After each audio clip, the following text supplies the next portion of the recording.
LA's they're not handling it well at all down here. We're like, weather? Hello, everybody. Welcome. Yes, to what weather here in Southern California. We're getting snow and everything down here. It's kind of crazy. We don't do it down here. I'm James Lott Jr. This is Extra Connections, our race talk edition, which we do frequently throughout the year. And many of you guys have been asking for us. So we're back. I mean, like, come on, folks. Jared Karol is my compadre, co-host, all things race. He's here with me. I don't know race. All things race. I'm throwing on you. Hi, Jared. Hi, James. And a J name, too. And his last name ends with a K. I'm with an L. We've been sitting near each other in school, probably. That's right. Yeah, we would have been in the same advisory class in high school. There you go. Yes. And same row, possibly in graduation. That's right. Yeah. With K and L, so we're not far from each other. So everybody, well, welcome to the show. First, the church announcements. We are Extra Connections. We are on Facebook. You can follow me at JLJ Media everywhere else. His book is a White Guy Confronts Racism. You have books in there. There it is right there. You get there where all your race books are sold. No, actually, you actually go to White Guy Confronts Racism.com, right? .com? Here, I'll just jaredkarol.com is probably the easiest way so to connect. Go there. Just search for it. Search for me. Google me. There'll be kinds of weird stuff that pops up, but I'm sure this will be up near the top. Yes, it will. I'll put it in the description. But anyway, just want to go there. Let's talk. Well, we're talking openly about race. It's a safe space. I will be watching the chat. If the chat gets too nasty, I will exit you out the chats. But you're welcome to talk and have a friendly discourse. And all things are things just about are welcome. But it's at my discretion if I want to do that. But so far, all of our chats have been really fine since all of our live chats have been fine while we had having our chats, and people have been appreciating it. So thank you. And you can also follow us later if you want to listen to us, as many of you do, on the audio side. So go anywhere you find your audio podcast and just type in Extra Connections, and the race talk will pop up also. And this is our first one of 2023, or second one. Second one. Did we do it in January? I think we did it in January, didn't we? I think we did around MLK. That's right. So it's our second one of the year.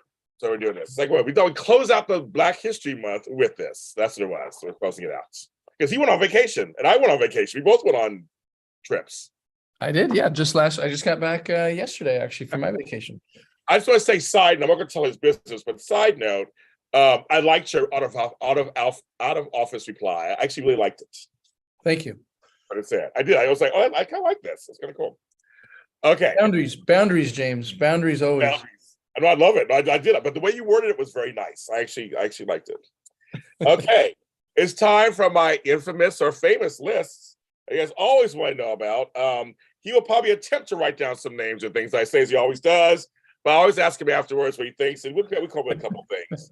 We do. And one day, he may actually have a list. One day. We never know. So are you ready, Jerry Karol, for my list? Yes, I'm ready. Okay.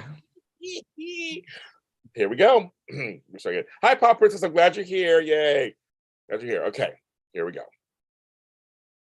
Dr. Martin Luther King Jr., Malcolm X, Reverend Jesse Jackson, Reverend Al Sharpton, Gandhi, Confucius, T.D. Jakes, Dr. Ruth Westheimer, Jerry Springer, Morton Downey Jr., Geraldo Rivera, Oprah, Ricky Lake, Arsenio Hall, President Barack Obama, Vice President Kamala Harris, the first Black governor of the state of Maryland, Governor Wes Moore, Herschel Walker, Don Lemon, Donnie Simpson, 106th and Park, BET, TV1, WB, UPN, Robert Townsend in Living Color, the Wayans family, Jennifer Lopez, Rosie Perez,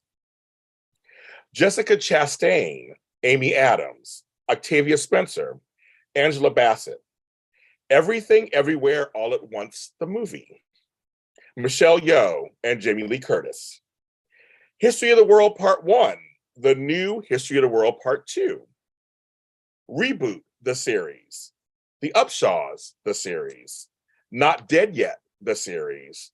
Night Court, the original and the reboot. Rob Armstrong, Scott Adams, Dilbert. The First TV, Candace Owens, Jesse Kelly, Bill Maher, Tamron Hall. Kelly Clarkson, The View, The Talk. The Young and the Restless turns 50. The Bold and the Beautiful turns 36. And General Hospital turns 60. That's years, folks, years. James Lott Jr., Jared Carroll, TikTok, Baller Alert, Vlad TV, The Breakfast Club, The Show, Roberta Flack, Minnie Riperton, Donna Summer, Public Enemy, PBS, Finding Your Roots and its host, Henry Louis Gates Jr., Harry Styles, Rihanna, Bad Bunny, comedian Angela Johnson, Van Lathan, TMZ, Michael B. Jordan, Bounce TV, BET, Santana, Tower of Power, L.A. Reid and Babyface, Jimmy Jam and Terry Lewis, My Friend Sheryl Lee Ralph, and her show, Abbott Elementary, the TV show. My new grandson, Preston, my late stepfather, Moses, my late nephew had type 1 diabetes. And the last thing is the second anniversary of my 80 plus million viewed viral video that's 8 seconds long, that's still going. And it sounds like this. You know you're black when you put bread in the refrigerator. A video that makes no sense, but it's based on race, and it keeps continuing to go on and on and on and on. That's the list. Checking it twice. All right, Jared Carroll, what are your comments? Are you nuts? NVTS nuts? That was my first comment. I like that NVTS. I said NVTS. I like that. Yes, I like that. That was History of the World Part 1, right? I know. I love it. Yeah, I love. That's why I'm laughing. I love it. Yeah. As I always do, as you stated at the beginning, I try to make some sort of sense, and then it just goes into places that I have no. But it seemed like maybe people and shows and other entities who either explicitly or accidentally are talking about or have talked about race and have been, whether deserved or not, controversial. That seemed to be, yes, the broad general theme that I picked up on.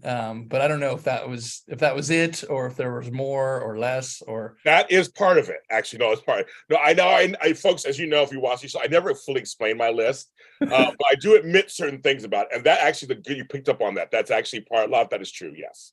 And nor should you. We want to keep it a surprise. Keep it in the ambiguous zone. Yes, but that is part of it. Many of these folks on here have been controversial in one way or another, or have brought the conversation of race, in one form or another. And some of them were culturally, some of them were in other ways, but they all got everyone talking at some level. Is this Black History Month? Obviously, we get this month every year. But you saw I had white folks, black folks. I'll explain one part briefly, and that is the Amy Adams thing. She fought for equality for Octavia Spencer to have equal billing in a movie they did together to help. And so that was something that, and Octavia gave her, like, she's like, this white woman saw how much I was getting paid and helped me negotiate a better contract. And stood by it. So I like, that's allyship. That is true. I mean, we're talking money. And people in Hollywood all the times, I got my money over here. I mean, I feel sorry for you. Good luck. Boo-hoo. But she literally put her life on it. And I've seen all these interviews about this and how they've each talked about it. And it was just like they wanted equality of just women getting paid. They had the same amount of lines, the same, like, why are we getting paid? So I thought, wow, now that's putting your money where your mouth is. I mean, that's complete allyship. That's one thing I want to explain there. Yeah. Well, and some of the names as you started off with, it's like, ooh, I like these names. And they were very intentionally, very proactively and assertively, with fluency and intentionality and stamina, saying like, we're fighting for change. Now they all have different emphases and directions and approaches, but then someone like Scott Adams, yes, he's not fighting for shit, so it's like the controversy comes from from different places, different groups of people for different reasons and different appreciations of history and different et cetera, right? So the Hindus didn't like Gandhi because he was too nice to the Muslims. That's why he was controversial. Scott Adams is controversial because he's a douchebag. Malcolm X is controversial because Amy Adams is, I'm not familiar with the details of that, but she's probably controversial for white people. Like, why are you helping this black chick? And so there are all these different reasons, which to me is the conversation. Why is this person controversial for these reasons in this community and not in that community? And they're applauded in this community for these reasons. And to me, those are the conversations that we are having and should continue to be having and pointing out, not shaming. I mean, I kind of shamed Scott Adams a little bit, I guess, but I figure he doesn't know me, but really just let's talk about these things and tell me more. Tell me more. Tell me more. If you have a car, no. Yeah. Well, it's funny. People like the Westmore. I have his book. I mean, I've read his book, which I actually have sitting next to me. Discovering Westmore. I'm talking about his childhood. I mean, I've been a fan of his for years, and the fact that he's in Maryland, where it's mostly black folk living in Maryland. He's the first governor that's black, 63rd governor of that state. He's the first black one. But I've been reading I read his book and I loved it. It's a whole great story about a black man growing up and it's all kind of just what directions you can take. But it's just like that's controversial in its own way, kind of some levels. Like there's this large African American population. It's part of they call it DMV because it's like there's DC, which is also the chocolate city, very black. I've been there. I saw it myself. I wasn't sure until I saw it. Virginia, DC, that whole area, I mean, that whole part of the country is very African American, mixed in with white folks and government and all that. So it's a very interesting area. I always feel like it's very different than New York or Connecticut, like all the ones that are around it, or Boston. Like it's slightly different. They have the whole political thing in there too. But that's something that's controversial. Or I named some people like Geraldo Rivera and Ricky Lake and all of them. They actually changed the needle of what we discuss, whether you like the shows or not, or if they were sensationalized or not. They still gave voice and face to a lot of people of color and younger people, and they discussed a lot of stuff. And Geraldo, of course, who was Latino himself, obviously, him being on TV was a big deal. And he was controversial, of course. He had his stuff, but like just Oprah, of course. We don't need I say more about her.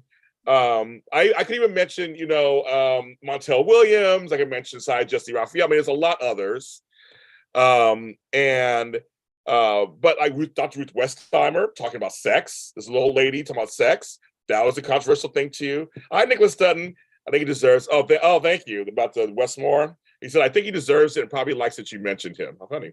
But there's Arsenio Hall. We got our first black president. It was William Jefferson Clinton.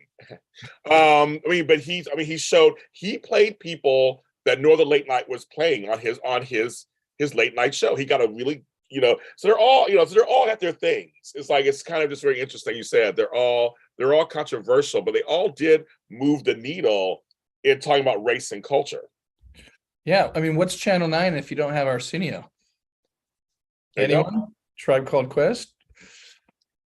Exactly. I love it. I mean, I don't know where Channel 9, probably in New York somewhere. Who knows where it is, but yes. But yes. Yeah, I mean, it's interesting. I guess that's a good point you bring up. When you look at history and you think of, Ricky Lake, I mean, come on, like, please, like that was just trash TV. But to your point, like, okay, yes, and that can and should be criticized and talked about, but also, well, to me, it's good and bad. It's good because it's like, hey, we're talking about these things, but how I've been really interested, as you know, in our conversations, in the how is just as important to me as the what, and how we have these conversations, and not from a tone policing or gatekeeping perspective, right? But just like, let's have a meta conversation about how we're having these conversations. And that might to some be like, I don't have time for that intellectual shit, but right, I mean, what's the ecosystem? With ecosystem, I work in the corporate America, so there's that kind of wing of the ecosystem. You're in media, there's that wing of the politics. There are all these different wings, but it's still, how are we talking about this that is actually moving the needle and uplifting folks, and not just repeating old patterns of supremacy culture, of domination and shaming and rug sweeping, and all the things that we know have been historically harmful for centuries. So anyway, you bring a really good point. You bring a really good point, because I feel like, yes, we can break down the Real Housewives, all these things. And yes, I think they're horrible. I would be whatever, but there is something in there, and I think what happens is we can look back at these shows. Even Jerry Springer, folks. Sorry, I look at Jerry Springer. He showed us white trash. Like he really showed us what that. He gave them equal time, so to speak, where it wasn't just Black folks, he gave equal time to everybody who was trashy. It was total trash television, but it was huge. I mean, you can't deny the ratings. It almost beat Oprah several times. So we had a dichotomy of Oprah, who went very Angel Network, Love Yourself book club. So for me, it's like they're both part of something, right? They're both part of the conversation, right? Yeah, and when I say how, I don't mean like it has to be exactly like this. No, I know, right now. But it's like really with intentionality. Like, what are the goals? Like, why are we having this conversation and these conversations? I think I am, and I think we share this, is we're trying to model, that a Black man and a white man can have these conversations. We're trying to model. We can have them with humor when necessary. We can be vulnerable. We can be critical without being, an asshole. We can, like we're modeling these things. And so, you're more in touch with media, both current and past, than I am. But, when I'm looking at these, okay, so, Jerry Springer does it his way and Oprah does it her way. It's like, okay, everyone's going to have their, what we hope is their authentic way of going about it, and really kind of trying to identify, like, okay, are they really after something positive and some sort of change, or are they just being, sensational or myopic or just flat off, weird or wrong, or, in a rabbit hole direction. So that's what I'm interested in, is like, trying, whether they're explicit about it or not, trying to discern, like, all right, what are you doing here? What are you trying to do? What change are you trying to, evoke or push? So that's where I'm looking at things. Nicholas Dutton says, I remember the Oprah show where she went to a racist white town. I remember that one too. And they called her, and I'm going to excuse my language, they called her a good nigger. And that was something that resonated with me so heavily, because I was always told, oh, well, James, I don't think of you as Black. Basically the same thing. Like, you're the good one of the good ones. And so I remember that show so heavily for me, because I remember that when they said that to her face, and she's the host, I was like, wow. And she kept her cool and their own thing. But I thought, that's what some folks really think. Some white folks really think that way, that there are Black people, and of course Chris Rock has the famous joke that's hilarious about niggers and Black people. It's a whole thing. But for white folks, there are some folks who really, my eyes were open. Like, there are white folks who actually believe that. Yeah. Well, I don't know if this is a good time to segue into Scott Adams, but why not? I'm reading it. I'm reading an article about him on NPR, and this will be a little out of context in the article, but I just want to point out something that he's quoted as saying that I think points to maybe not the problem, but a big part of the problem. Please do. I love it. And so actually, I think it does need a little context. I guess there was some poll and people were asked, like, is it okay to be white? Yes. And there are all these numbers, and that, a lot of Black people. So it says the report found that 72% of the respondents agreed it is okay to be white, including 53% who are Black. But 26% of Black respondents disagreed, and 21% said they're not sure. So, and then 79% said Black people agree with the statement, Black people can be racist too. And so then the statement, it is okay to be white, has been repeated on right-wing websites and in speeches. And so then anyway, so that's a little of the context, and he gets down to his commentary on it. And he says, it turns out that nearly half of that team, the Black team, I'm not sure what team he's, doesn't think I'm okay to be white. He would re-identify as being as white. So he's going to double down, right? Yes. So then he says, I'm going back off from being helpful to Black America because it doesn't seem like it pays off. I get called a racist. That's the only outcome. It makes no sense to help Black Americans if you're white. It's over. Don't even think it's worth trying. My chat's talking right now. They're talking. Yes. And it reminds me, and those who've been listening to our conversations know about my ex-friend, my failed. Oh yeah, everybody wants to talk. They want you to talk. Yeah. Well, it's interesting. So after we had our thing, and I said, "Dude, you're racist," and he didn't really respond. A few months later, he responded a little bit resentfully, aggressively, kind of like, "All right, I'm going to stand up for myself." And one thing he said, and it's weird, I can't find that email. It was so good too. He said, in amongst his logic and his rant was, if you and I, meaning Jared and Matt, if you and I met the same 10 Black people, I guarantee every single one of them would want to be friends with me and not you. And I didn't respond to him because by that time, like, this is over, right? But it was like, okay, that may be true, but that doesn't. That's a totally different discussion. Yeah. So this idea of like friendliness and niceness and helping. I'm not going to help Black America. I've tried to help you, James, but you're just not responding it to. So fuck you. Right.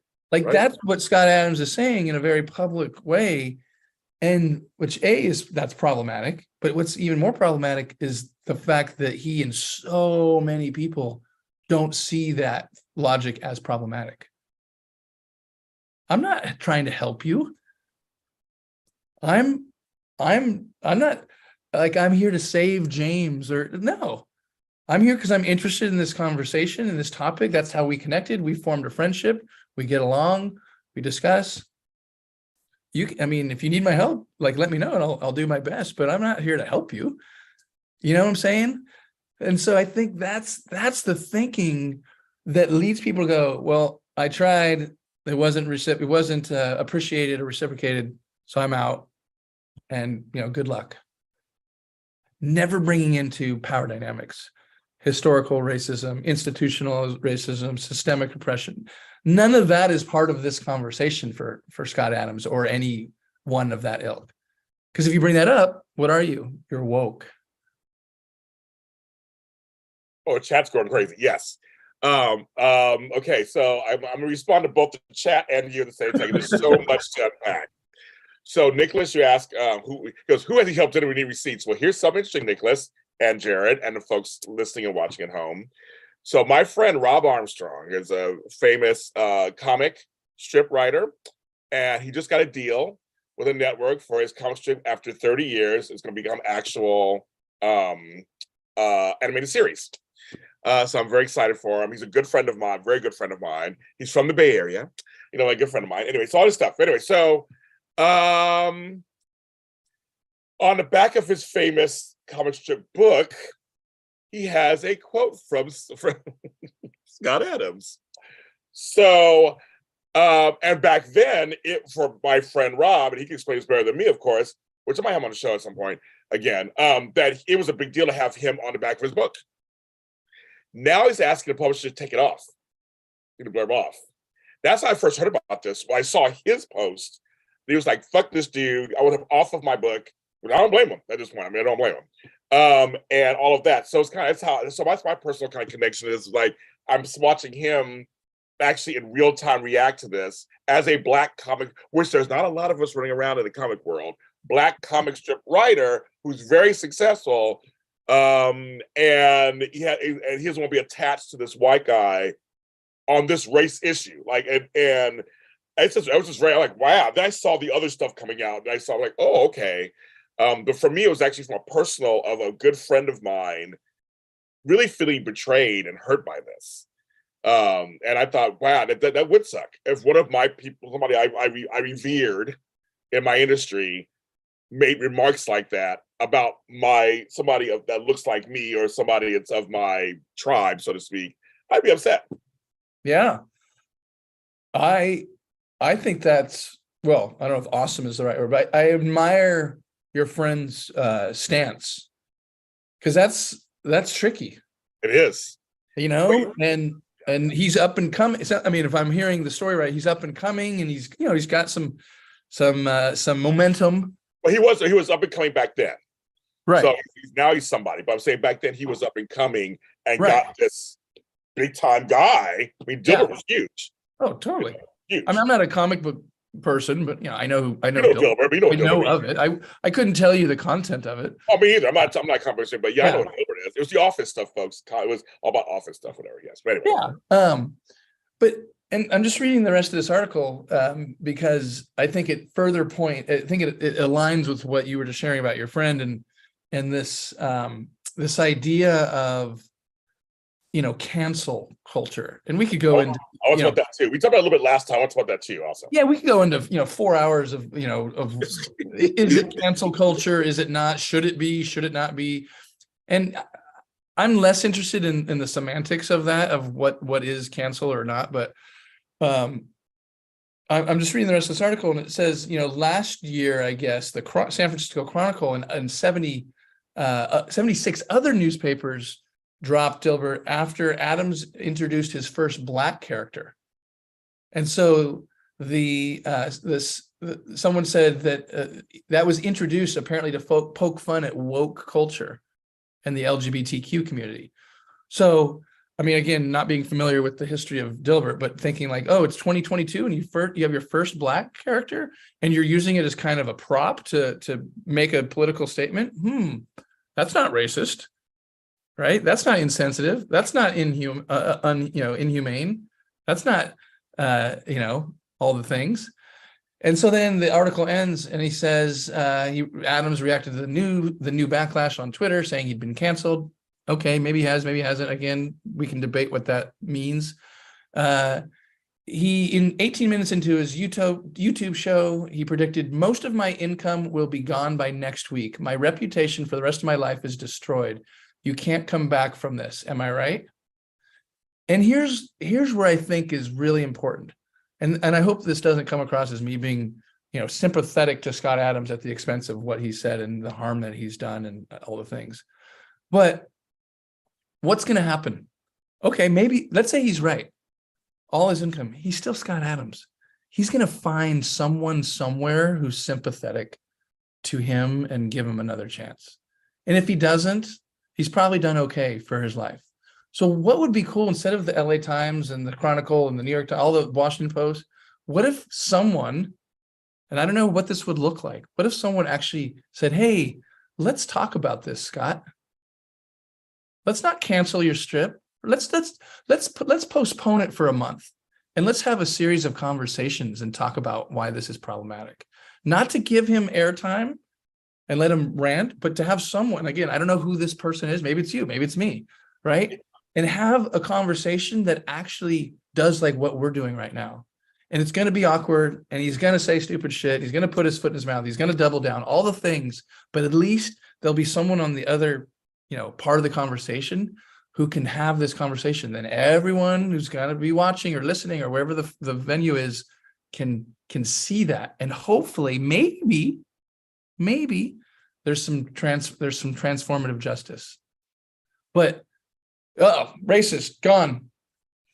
That happens all the time. And then what? We never hear from them and we think it's over, but they're getting another job somewhere.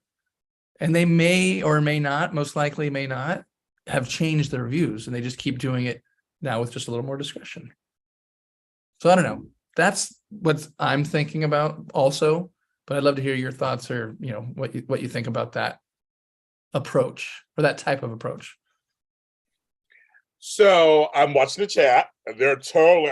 I love it. Thank you guys for talking. I love it. They're all kind of disagreeing with you, of course. I disagree also. So here's that's why the show's good. I'm gonna explain why. You saw I let him. I listen. That's what we do. He tells his opinion, he tells his view. I tell mine. This is how we do this, and that's why I love it, because we don't talk over each other. You saw I don't do that kind of stuff. It's not one of those kind of shows. And I know the chat room is talking, giving their opinions also. I love it. So I guess for me, because the question I did, actually you did talk about a little more, so I'm kind of glad you did, because the chat room and I both all agree we should talk about this whole cancel culture versus what I call consequence culture. I'm not a big person on just cancel, but I work in media, I work in television. I've had these talks with so many of my colleagues, how almost all the time when it comes to product. So my whole thing, all this hoo-ha boils down to product. Mm-hmm. Scott Adams is a product. James Lott Jr. is a product. And even if you don't know this, you're a product. Jerry Carroll's a product. I understand that reality. You have a book out and stuff. You're a product. We're products. So I always feel like if you're a product, if the consensus is bye, motherfucker, we're done with you, then to me it's like let the games begin. Like, to me, let the audience, they should choose. Because I agree with people here in the chat room. I hate Twitter and all stuff. I'm on it, but we all kind of agree Twitter's just too much and it's all crazy. So I'm like, fuck Twitter, forget Twitter. Let's just get to like the general audience, the general person for that product, the general person who's probably, it's up to you to say, I don't want to spend my dollars on you. So I'm more like consequence. Because you're right, on some level, he's right, folks. There's a whole right side of things. He can just go slide over there and go into their papers and be on Fox News and do all. He could totally go over there. He could. Yes, there's no more blackballed anymore these days. You can now. There's another side. Usually, you just get blackballed. Period. That's it. But nowadays, I feel like there's several things. Because as a Black person, I'm tired of it. Yeah. And I'm almost tired. And I see there's some Black folks in the chat we're tired of it. We're almost just so tired of hearing this because, like you just said, it's 2022. The people knew about this whole Black characters. They're talking about it in the chat. I'm like, they're just tired.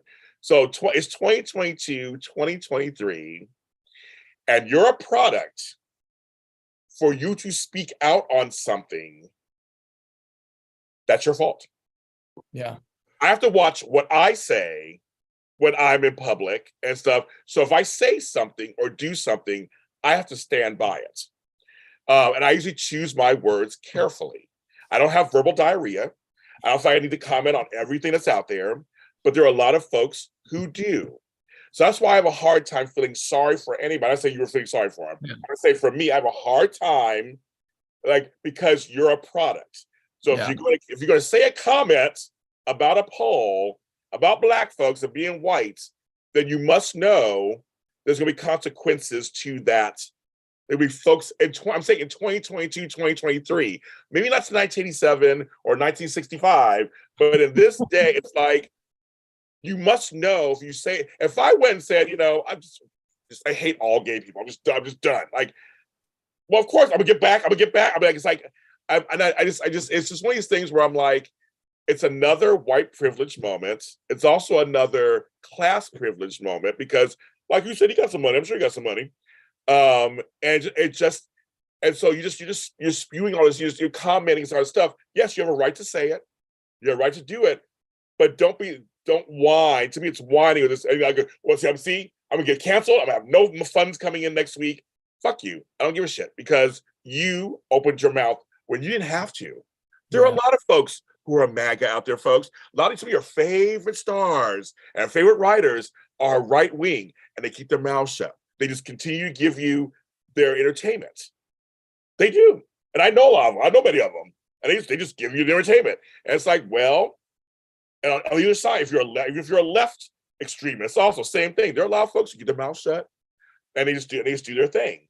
So it's like, I have a hard time. So I feel I'm more of a consequence culture person. But then also my question to you kind of is, if the populace says we're done with him, we just don't even want to hear it anymore because of today's it's just tired. What do you do? Again, when it comes to me, because he's in media. At least he's a media person. So I always wonder what is that? Should we give him an interview with Barbara Walters is dead? Some interview with somebody and say, okay, now explain yourself. And I just wonder, should we do that? Yeah. So I actually think we're in, as my old boss used to say, I think we're in violent agreement. But I like that. Violent. So, I like that. I actually I've heard it before. I like that. No, I love it. Yeah, I can write that down. Violent agreement. I like that. You think you're disagreeing, but you're actually kind of I are saying the same thing. Yeah. So I'm glad you introduced the term consequence. And I just wrote down kind of cancel versus consequence culture, and I actually agree with that.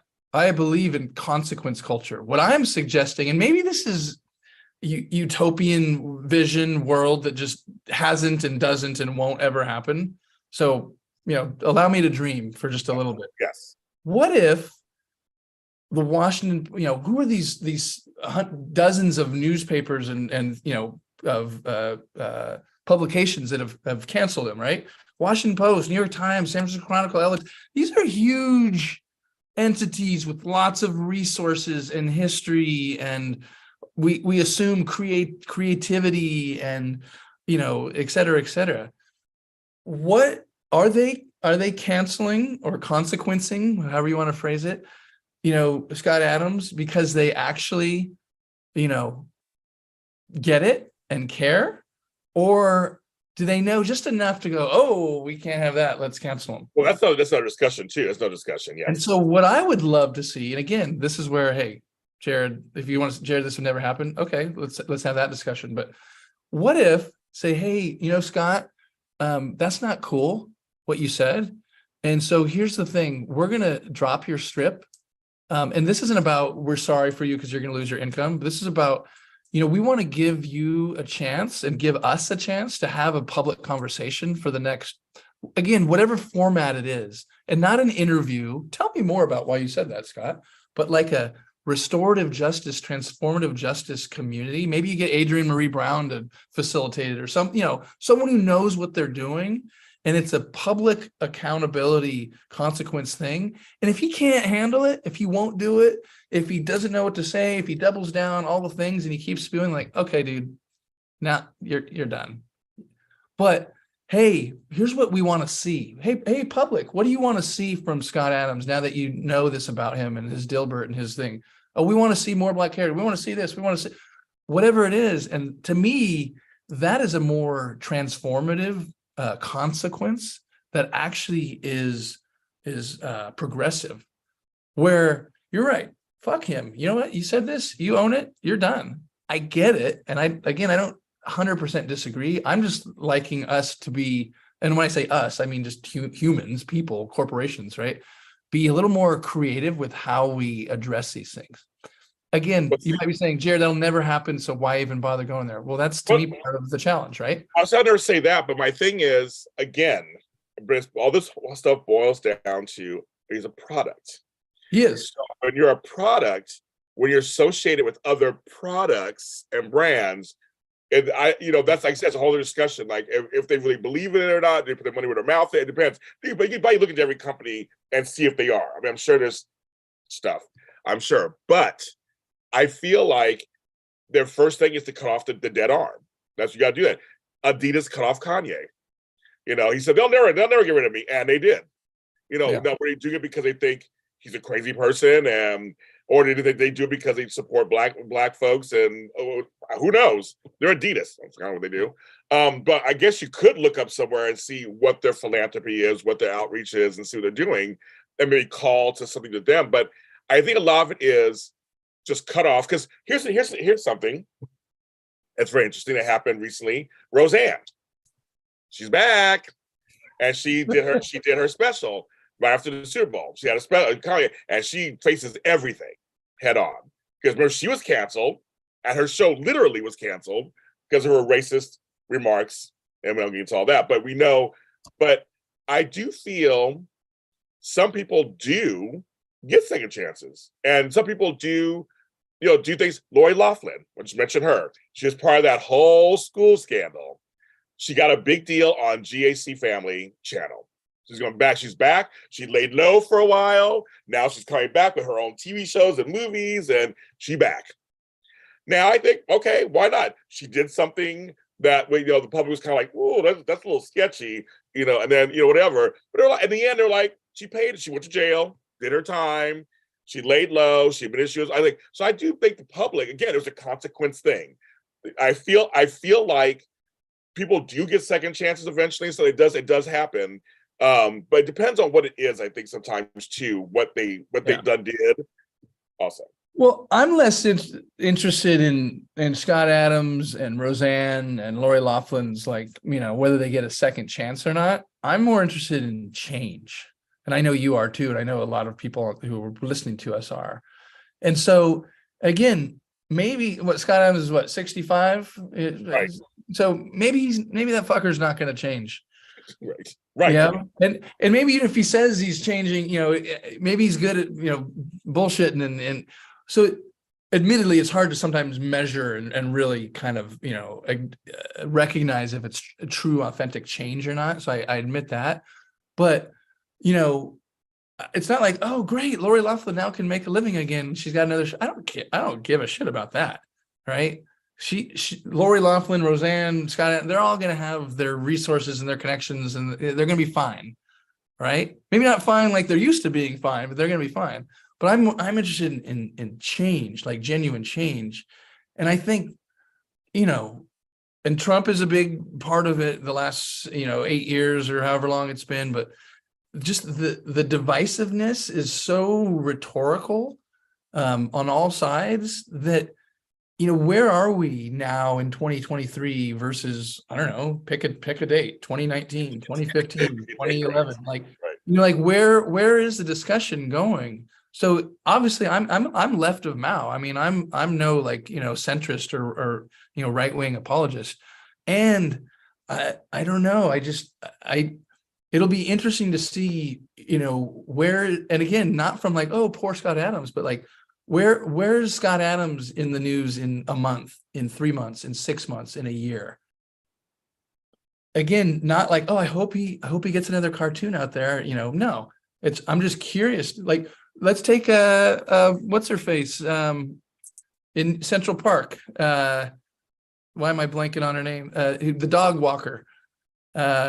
Amy. Oh, yeah. I forgot the name. I don't remember her name, but yeah. Amy. Yeah. Well, God, it's been so long. There've been so many Karens out there. You forget. Yes, I don't remember the name either. I mean, So yeah. I also remember, she worked at whatever the big consulting firm, Deloitte or something, like Arthur Andersen or whatever. She got fired. Okay, then end of story. I don't know, where's she working now? Is she working? She's probably working, right? She's probably got another job somewhere. So it's is she still doing the same, she's got the same nonsense view? Is she still causing harm in public and private and at work? And probably, we just don't know about it because now, that was 3 years ago. So I'm interested in the change in so much as we can, affect it as best we can. It's funny, listening to you talk triggered me a little bit. I'm sorry. I didn't. It is. No, but that's good. It's not good, but we're having a true conversation.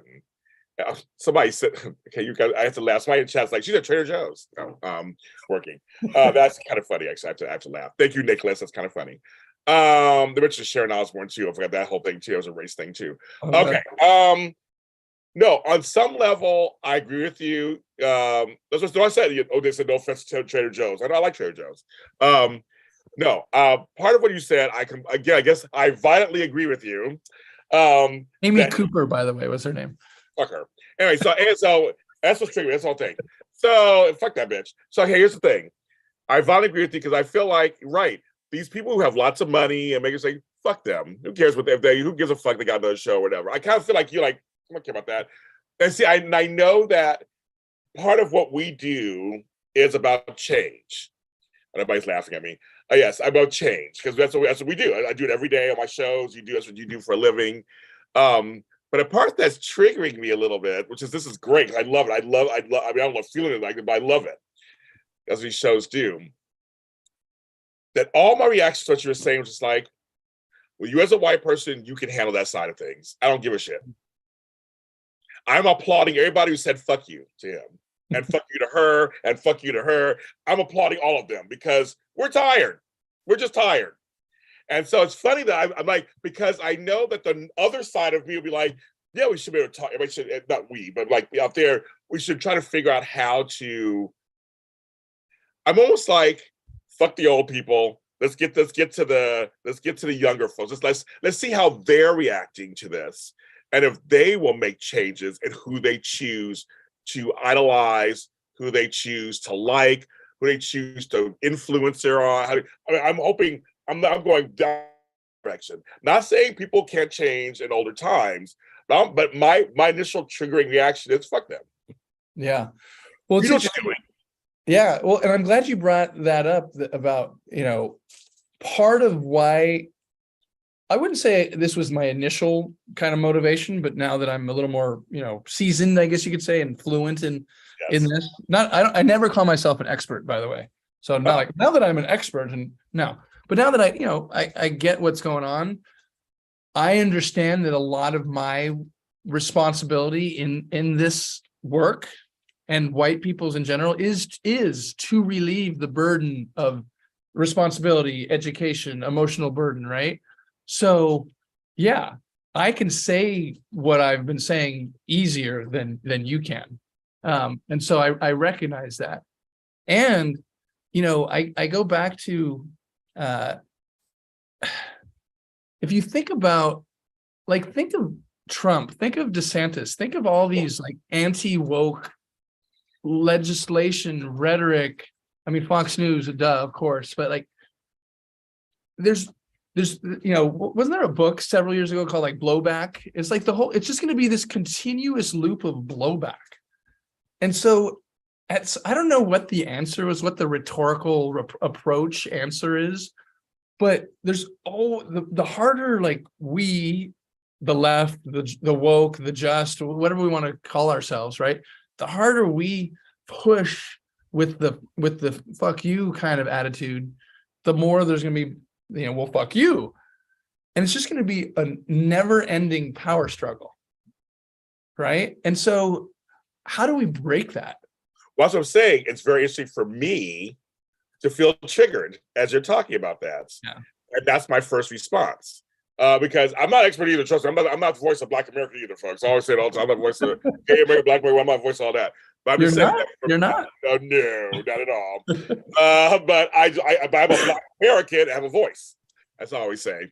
So I just want to get down. I'm like him. We're alike, and I'm not saying I'm an expert or like that. But I just know what I know as a Black American in America. But I am educated and kind of all that kind of stuff. Whatever you want to take with that, whatever that means to you. So with all that said, I'm still, all this hoo-ha is boiled down to I'm a Black American. And I'm treated as such, no matter what my education is, what my media presence is, how famous I am, I'm still treated as a Black American every single day. And my lens, a lot of times when I watch stuff, is through the Black American lens. Mm-hmm. And so I think but I'm very open also. I grew up in a very multiracial, we talked about on the show, multiracial family, blah, blah, all that stuff. But I said, I just know that you talking and saying certain things, I'm like, yes. And I see someone in the chat where they were triggered also. And I said, I get it. I was like, it's one of those things where, on some level, you're not wrong. There's no right or, to me, there's no right or wrong in this. Mm-hmm. What you're saying would be a wonderful, utopian thing in the world. But there's those of us who are just like, but it's just like, it's been going on for so long. Where do we go? Where do we go to the younger sets and just say, okay, the ones that are coming up, snip it in the bud, you'll break the generational curses there? Or do we try to change the ones who should know better and who choose not to know better? I mean, the rhetorical answer is you should help everybody. I get that fucking shit. Yeah. I get it. but my blackness says, no, fuck you over here. I'm over here. Because what's really funny is I fell asleep one day. This was recently. On my TV right here about next to me. And I guess I rolled over and I woke up to a channel. I woke up to a channel, but we're both musicians too. And it was called First TV. I mentioned it in my list. It's called First TV. Couldn't tell you what channel it's on because I think it blocked out my memory. But I decided to watch about 4 hours of it. I mentioned some of the names in my list. Jesse Kelly was one of them. Bill O'Reilly's now on there. Oh, Bill O'Reilly. There's some blonde chick who was screaming at the TV. And I completely was like listening to them. And it was just like doom and gloom, anger, doom and gloom, anger, black folk this, black folk that, gay folk this, trans this, drag queens. It was just like one thing after another. And here's what's interesting. When you watch regular news, now I'm not talking Fox, I'm talking regular nightly news in your neighborhood, it is bad news. At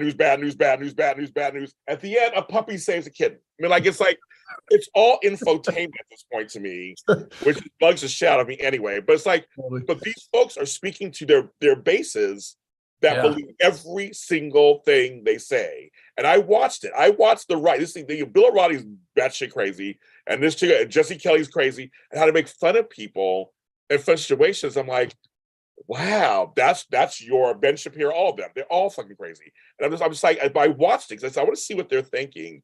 And after 4 hours of it, I had to wash my brain with soap. I was just like, this is completely, it's so, and I'm not, and again, like you, I'm not super left. I'm somewhere in the middle. I have a few conservative values, but I also have some liberal values. Some of it is age, some of it's just age. And some of it and some parts I'm militantly black. There's several things about me. I'm a well-rounded person. But I just thought, wow, oh my God. Nicholas Dutton says the title for this video should be called How I Got Triggered and I Blame Jared.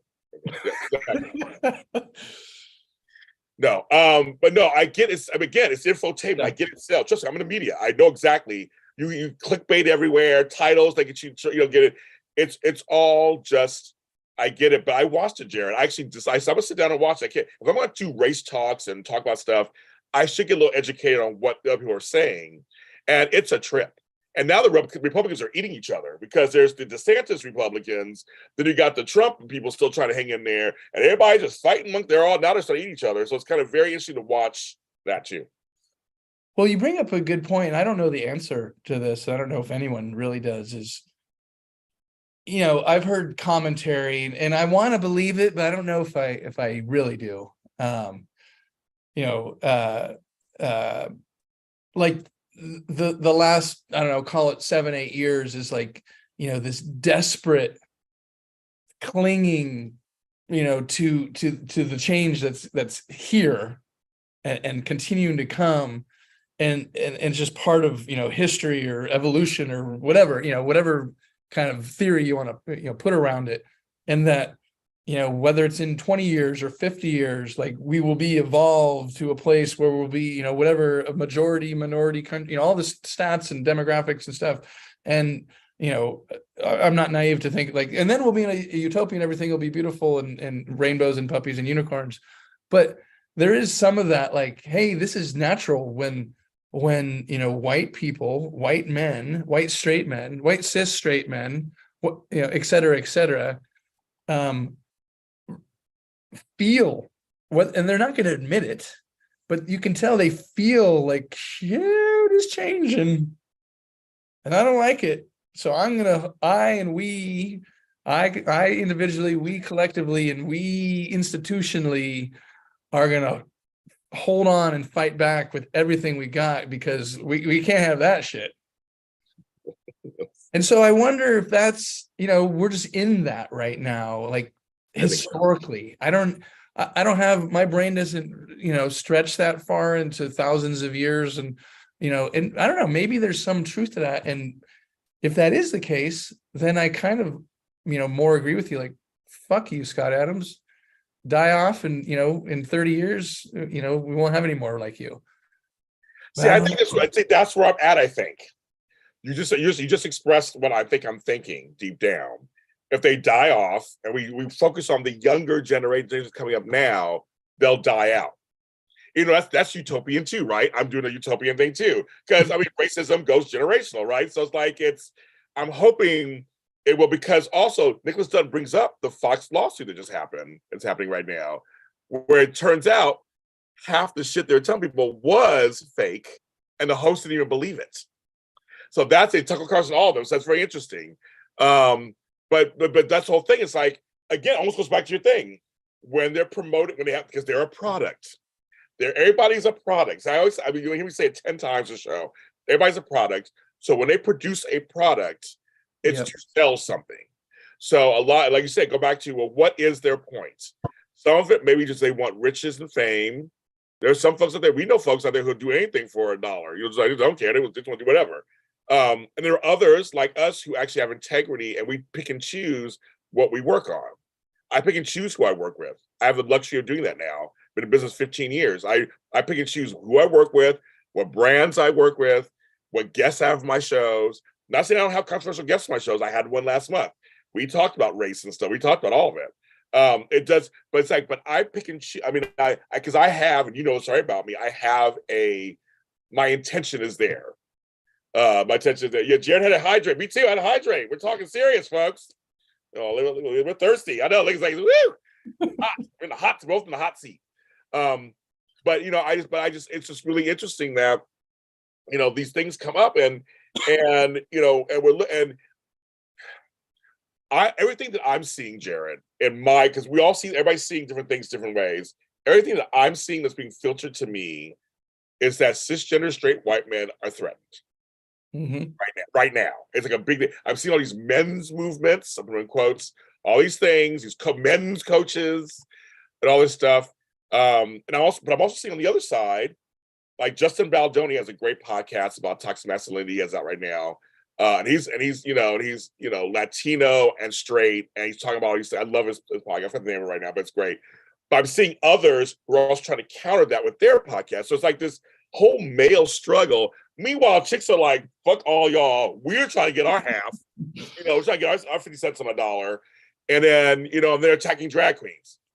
I mean, I don't know it's like, it's just this whole weird, but it's this straight cisgender male white thing right now. And some other males of other races are jumping on too. Can't say it's not all white. I've seen some black folks who are jumping on also, but they're men. Again, they're straight men. Yeah. And they're feeling threatened. I feel like it's funny because it's just, because I have male privilege. You have no matter what, we have male privilege. There are certain things that we've gotten away with that our female counterparts cannot get away with. And I've always admitted that. I get that all the time. But now it's getting to a point where it's like these straight women are like, okay, I see it in my business. You know, I used to be able to get, you know, more jobs. Well, yes, for you was great. Anybody looked like you was wonderful. So the rest of us couldn't get a job. So now, so my question, almost like you do, I throw back on them. So what should we do? Well, and this is, I don't know who said this originally, but I just love it. I don't know if I have the quote exactly, but the essence of it is, when you're used to privilege, equity feels like oppression. There you go. There you go. What you just said at the end there captures it, right? Mm-hmm. And it's this myth of meritocracy. So yes, we know there are the blatant, you know, like, is Scott Adams a blatant, like, hateful, hurtful racist? I don't know. We don't know. I don't think so. I mean, I don't want to declare either way. But, yeah, don't declare. But right, but it doesn't seem like just the very, you know, I'm going to kill black people type, you know, kind of guy. But clearly from his comments and his history, I mean, I don't follow the comic book world, so I didn't know that, you know, until 2022 he didn't have a black character. But just that fact alone, let's say like it ended there and he got hit by a bus the next day after that was discovered. Like, you're a comic strip writer and you've been around for, I mean, I remember Dilbert when I was a kid, I think. He's been around since like the 80s, right?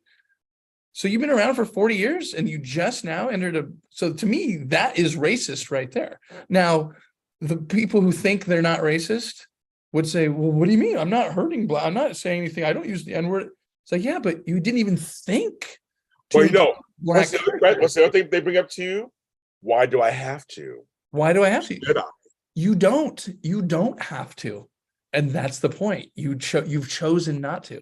So the point I'm making though is, you know, for, you know, Scott Adams is a very recent, relevant, high profile example, but not every, it's a strong word, but a lot of white people, and to your point, cis, straight, white men especially, are starting to have their privilege challenged. And yes, sometimes it's aggressively challenged, but other times it's not really that aggressive. Oh, it isn't. It's just pointed out. And it's being, you know, people are martyring themselves and victimize, you know, self-victimization and the whole thing. There's another book I read recently, which I love, Conflict is Not Abuse, right? It's like, you're not the victim. You're not being abused because we want to see some Black people in your cartoon strip. You know, no, sorry. No, that's not what's going on here. But people don't have the fluency. So Scott Adams, he doesn't have the fluency to understand that or appreciate it, let alone his politics and all the things, right? And so then it just perpetuates. And so, you know, what is the answer? I don't know. I mean, you've kind of flipped me a little bit. Maybe it is like, all right, let's just be patient, let these motherfuckers die off, and but in a way, it's the same as you. It's almost utopian, right? And that's what I'm saying. As I say that, I go, well, it's almost a utopian, like he was saying. It's like they're all laughing in chat, but that's the whole point. It's like it's kind of almost, we are saying almost the same thing, but a different way. Almost like, as I said, that's almost utopian too, because in a way, it's racism is taught. So like, well, then we'll have to be a lot of people have to stop talking about it for it to die out. We have to at some point, some generation has to stop so that it can die out. Well, what needs to happen, or one of the things that needs to happen is like more people need to be able to have conversations like this. Yes. Whether it's on like a show that you have or in a work setting or, you know, wherever the context is. And that's part of the work I do, you know, in my day job, is going into corporations and, you know, there's a whole kind of program to it, but getting people who don't think of themselves as facilitators, haven't really thought of themselves as, you know, I don't know, knowing how to talk about, you know, diversity, and saying, you can do this. And, you know, but if you're going to we want you to do that. We need more people to do this. And let me give you some best practices, some pointers, some ideas where you can do it well. Because if you don't do it well, then you're just perpetuating the problem. So that's part of what I'm interested in personally, is getting more people to be able to have these conversations, so that, you know, are we solving anything tonight? Did we solve, you know, well, okay, we did. Yeah.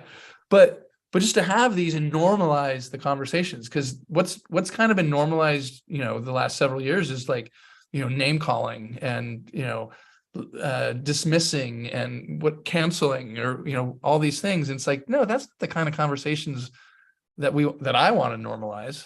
I want to normalize, like, oh, you think that way. Can we talk about this and share perspectives?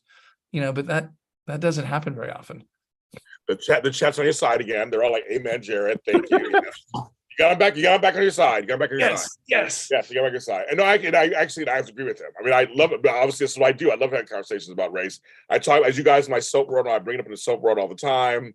I bring up race, colorism, ageism, sexuality all the time. I feel like it's something you should talk about. That's why we do these shows. I feel like this. I mean, you know, normalizing the conversation. I did a show on disabilities in media, which Poppers, you were there. And that was a wonderful show. It was a wonderful thing we did. It was eye-opening for me because I am not of the disabled community, so it was very interesting for me. And so it's very interesting. We have to have more people from, and you're right, it's people from the other side too talking, if they're allowed. You know, what you want about The View, and all folks hate it or whatever. I watch The View, and I like it. You know, I like it, and I think you know, it's different people talking from different sides. So it's like, you know, whether you like it or not, it's still, at least it's something. It's not, they're not frivolous. At least they're talking about something, mostly politics these days, and they're number one show on daytime. I mean, it's that for a reason. Well, you know what's interesting?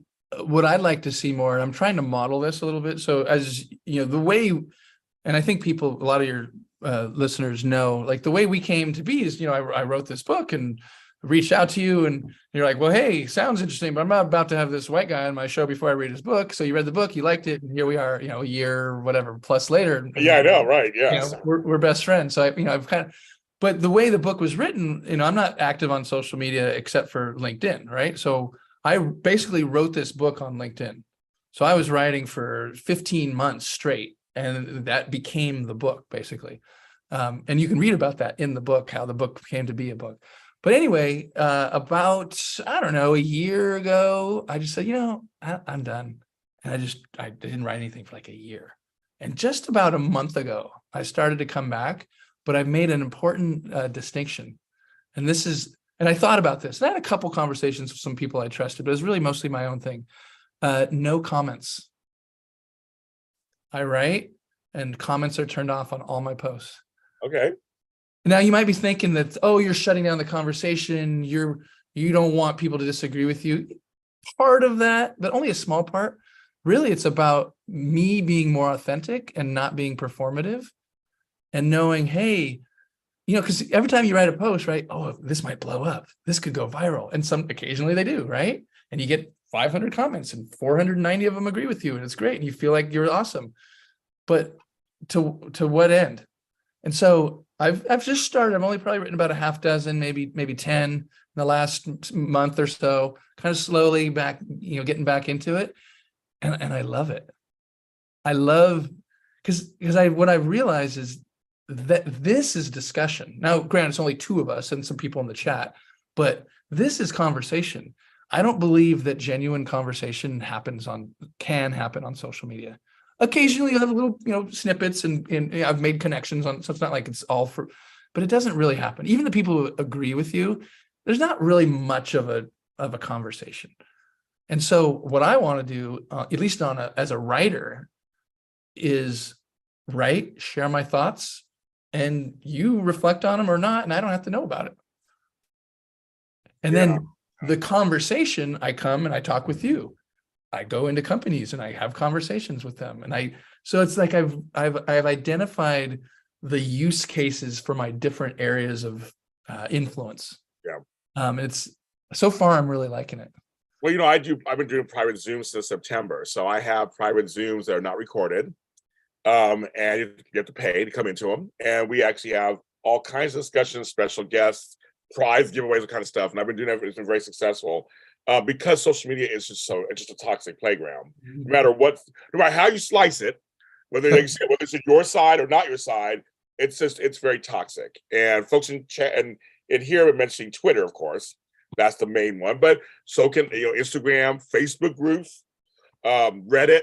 There's some crazy shit going on in those things. So I'm kind of like you. I do a lot of posting on social media. I don't do a lot of surfing. I don't do a lot of engagement of talking to people. I just put my stuff out there. You do what you want with it, and life goes on. But I have had the private conversations off of social media that have been the most meaningful, and I love facilitating those. And these groups we get together. Pop Princess has been to a few of them. She knows. They're really nice and they're beautiful and they're sad and they're wonderful and they're eye-opening. I mean, just we really get into it. And the intention is just to have conversations, because that's what I'm trying to bring back. It's just the art of conversation. Well, from what you just explained, it sounds like they're also transformative on an individual and collective level. Oh, they've been taught. I mean, Pop Princess will tell you, people have been writing me afterwards. James, that meeting was just like, and I love it. And that's what I'm trying to do. It's like, let's get off of the mainstream stuff, almost like bringing it back to privacy. Let's get off the mainstream. So it's funny you're doing, I'm kind of doing the same things. Like, let's go over here and then we'll have our talks. We have our moment, again, not recorded. If you want to share with people, it's up to you what you want to do. There's no pictures taken. It's not fancy schmancy. It's like we sit down in the Zoom box and we start talking. And see, people have cried. I've cried. People have talked, cried. It's been a wonderful experience. And the fans asked me to do it. So it's kind of funny that now the industry's watching me. Mm-hmm. James has all these Zooms, and people start to do Zooms themselves. It's very interesting. I started. But I've been doing these race talks for over a couple of years. Before I even met you, I was doing them too. So I'm like, I've always been someone, put my money where my mouth is. And I know that it can ruin my career sometimes. If I speak out too much, I've lost viewers and lost listeners because I'm very staunch about certain things, and I'm not going to change. I mean, I don't think. Again, I'm a product. I totally get it, and I stand by usually whatever I say. because I choose my words, I choose what to stand by. But you kind of, I feel like I have to, but I also feel like there's times when I am tired and exhausted, and so if someone else can pick up the torch and do it, I happily support you, be a great ally, and you are a person who picks up the torch and do it. So I mean, like I'll give it to you, my friend Tara Fleming, same people, all these people. I look to you, I go, okay, you guys understand. Sometimes we're a little tired, and we have to take a rest. And I encourage all of my brown brothers and sisters out there too. You got to take a rest. Take a rest. Don't feel sorry about that. We'll put up the good fight. We'll keep fighting until whenever. I'll keep fighting until they wheel me out of here. But there are times when I'm tired. I got nothing to say. I got no love for that person or this person or that situation. It is out. I am out. Well, I'm a big. I think we've probably discussed this a little bit on our talks. I'm big into Buddhism and the whole mindfulness, and not like the woo woo, like to escape and stuff, but really as a philosophy to stay grounded, so that I can do the work, and so that I can do a bunch of other things, like be a good parent and all the things. But this idea, this kind of philosophical thing that I apply to my work, is being invested in, but not attached to outcomes. Right? Change, equity, whatever, new legislation, being invested in. So I'm committed, I'm invested, I'm strategic, I'm sustained in my efforts, but I'm not attached to what the outcome is going to be. Because as soon as we get attached, what happens if it doesn't happen how we thought it would be? Right? We get pissed, we get, whatever, all the thing that it actually distracts us from our initial investment and our commitment. And so that's a philosophy that I've been practicing and honing for 20 years. And I can say it now with pretty good confidence and consistency. But it's taken a while, because the initial reaction is like, well, why the fuck wouldn't I be attached? I want change, motherfucker. Right? And I do too. And I know just because I want it doesn't mean it's going to happen. And I think as Black folks, we know that already. Isn't that weird? I think we already kind of know. We know that the world is the way it is for most cases. Yeah. We want change too, but we can't be attached to the outcome either. We'll do stuff, but we're trying to fake change, but we also can't be. A couple of times we have been attached to the outcome. Some Rodney King, so certain things happened that didn't work. Now George Floyd, it kind of worked. So it's like it's this weird kind of. Well, we've always walked that. I think we've always walked that line. Yeah. Well, interesting. That's an ancient kind of Buddhist philosophy thing. But more recently, I've been reading a lot of books at the intersection of racial justice and Buddhism by Black and often Black queer writers. Oh gosh, I'm drawing a blank. Ruth King, she wrote a book called Mindful of Race.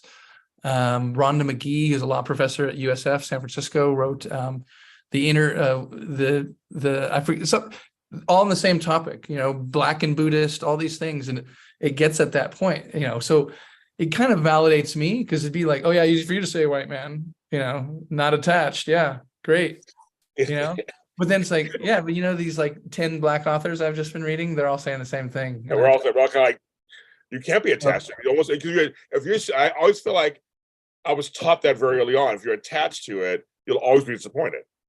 Yeah. There's always no matter what direction it go. Again, how you slice the cake, you'll be upset somehow. So, well, I jokingly, not jokingly, joke with my 14-year-old daughter whenever she gets, frustrated at something. Which, as you can imagine, a 14-year-old girl gets frustrated at a lot of things. And I say, Juliet, I said, Juliet, you know what the biggest cause of suffering is, right? Wanting things to be different than they are. And depending on her mood, she might want to beat me up, or she might kind of laugh. So I think I'm getting through to her. I like that. That's what in the show. I like that. But on that note, I love that, because that is true. But right, that's true. That's actually very true. As we always do, thank you, Jared, of course, always for joining me. And we're gonna do another one of these, of course. And I you're my friend. I enjoy talking to you about these things, and I learned something for myself today, which is always a wonderful thing. So thank you. Yeah, well, thank you for having me. And I never feel censored, and I never feel that, even if we disagree, I don't feel like we're opposing each other. We're just having a conversation. We're modeling what I think, and I think you think is what this should look like. So thank you for having me on repeatedly. And I'll keep coming until you stop inviting me. They're laughing at you saying she might want to beat me up. That's a yes. I had 2 daughters. Trust me, I know what it was like. Woo! Girls are tough. The boys or whatever. They're all his daughters coming for him. That's so funny. Chat room, thank you. So thank you for your comments and what you're talking. I did see your comments today. I couldn't read everything because we're having our discussion, but we're so glad you guys did comment and actually joined us. It was wonderful. I'm glad that you we love it. They're saying thank you to Jared. Yes. They know. Yeah, we appreciate this very much. So we're gonna keep doing this until you don't want to say more either. Just until you just like get out of here. We get the hook and they hook us out. That's really. We'll both be old. Even older than he is. We'll both be old, and we'll be doing that. My hair will get bigger and bigger. I don't know. We'll just keep doing that. But yes, my hair will get less and less. But you have a nice smile. That's what counts. So jaredcarroll.com. We're back for a second. jaredcarroll.com. So go there. Actually, again, share this with anybody who needs to hear this. There's an audio version, video version. Doesn't matter. It's all the same message. And please, I actually encourage you. Want comments? Please tell me what you think. Tell us what you think. Tell me if you have any ideas. If any work for Jared or myself, you can always put all the on race stuff. You can always come to us for that too. We'll come speak somewhere for you. If you want to pay us, we'll come do a live something. Why not? We'll do it. But anyway, so I'm just getting funny. ALottaHelp.com is my website. I'm a certified life coach. You can get on for hire. So we do things you do Zoom. But if you're also in the neighborhood, we can always work something out. So you can try me there also. Everyone, take care of yourselves. Be very careful out there. Be very mindful. Be mindful of what you say, what you put out into the universe. Because there's a ripple effect. And no matter if you know each other or not, I feel with all of my heart, everything we do affects the other. I just believe that completely. And we'll see you next time.